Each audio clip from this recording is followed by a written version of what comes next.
মিষ্টি, আর আপনারা দেখছেন মিষ্টির রান্নাঘর। তো আজকে আমি বানাবো ইলিশ পোলাও।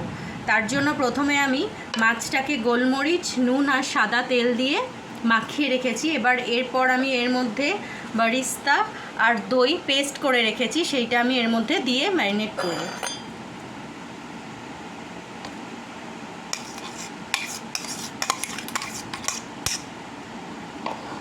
এটা দিয়ে মাছটাকে আগে ভালো করে মাখিয়ে নেব।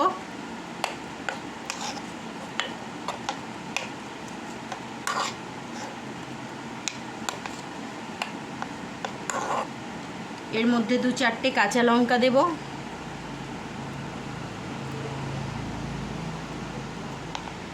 মাছটা এরকম মাখানোর পর 5-10 মিনিট রাখবো, রেখে এটাকে যেরকম আমরা ইলিশ ভাপা করি ওরকমভাবে ভাপা বসিয়ে দেবো।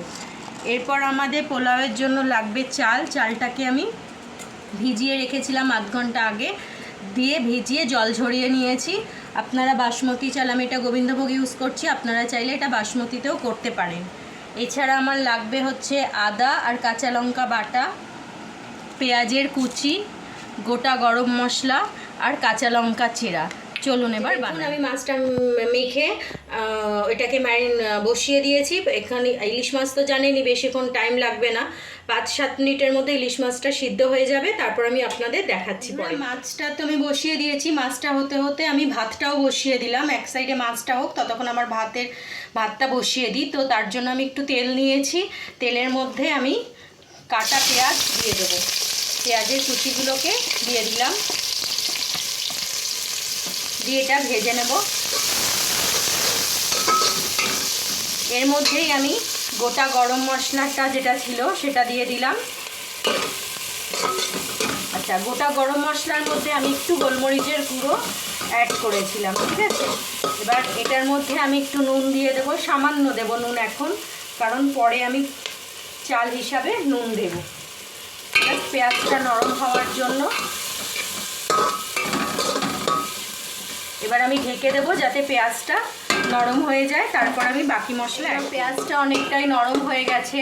এই অবস্থাতে আমি একটুখানি আদা আর কাঁচা লঙ্কার পেস্ট, সামান্য একটু, বেশি না, সামান্য একটু আদা আর কাঁচা লঙ্কার পেস্ট দিয়ে দিলাম। এটাও এবার এর সাথে ভাজবো।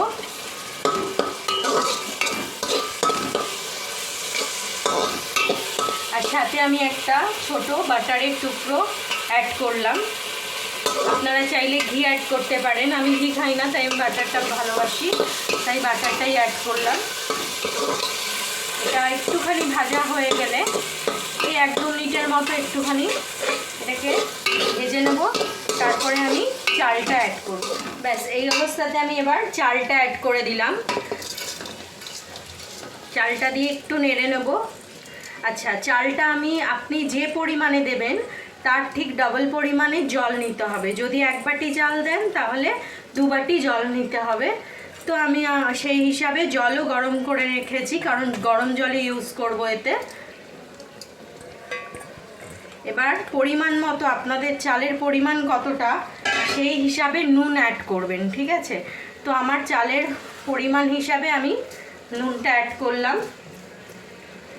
আচ্ছা, পোলাও একটু মিষ্টি মিষ্টি তো লাগেই, সামান্য তাই একটু মিষ্টিও অ্যাড করলাম, চিনি, একটু কাঁচা লঙ্কার কুচি অ্যাড করলাম। দিয়ে এবার চালটাকে ভালো করে ভেজে নিতে হবে। ভালো মানে 1-2 মিনিট একটুখানি নাড়তে হবে, আর কিছুই না। বন্ধুরা, আমার মাছ একদম রেডি হয়ে গেছে, মাছ পুরো সিদ্ধ। এবার আমি কি করব, মাছগুলোকে এই গ্রেভিটা থেকে তুলে নেব, ঠিক আছে। তুলে নিয়ে এই মশলাটা আমার কাজে লাগবে। মাছটা আমি একদম লাস্টে দেব, কারণ কি যে মাছটা তো নরম, নাহলে ভেঙে যাবে। মাছ আমার সিদ্ধ হয়ে গেছে, মশলাও এর মধ্যে চলে গেছে। এবার মাছটাকে আমি আলগা করে হয়ে গেছে। এবার মাছটা তুলে নিয়েছিলাম, মাছের যে গ্রেভিটা সেটা এর মধ্যে ঢেলে দিলাম। মাছের যে এবার ফ্লেভারটা তাহলে পুরো রাইসটার মধ্যে চলে এলো। মাছের গ্রেভিটা ঢেলে এবার এই গ্রেভিটা দিয়েই ভালো করে এটাকে মিশিয়ে নিতে হবে।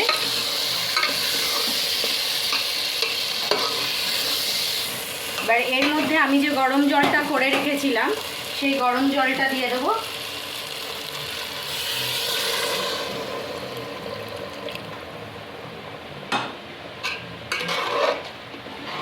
দিয়ে ভালো করে মিশিয়ে নেব।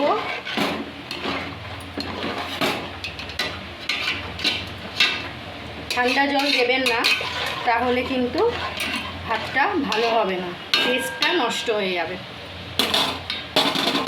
তো আমি আমার বাকি জলটাও অ্যাড করে দিলাম,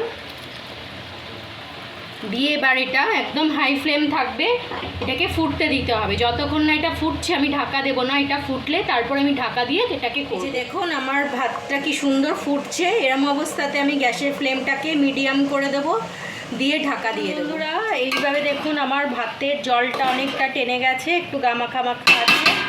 এই অবস্থাতে আমি কি করব, ইলিশ মাছগুলো দিয়ে দেবো। মাছগুলো দিয়ে দেবো আর এটাকে এবার একটা চাটুর উপরে বসিয়ে রাখবো।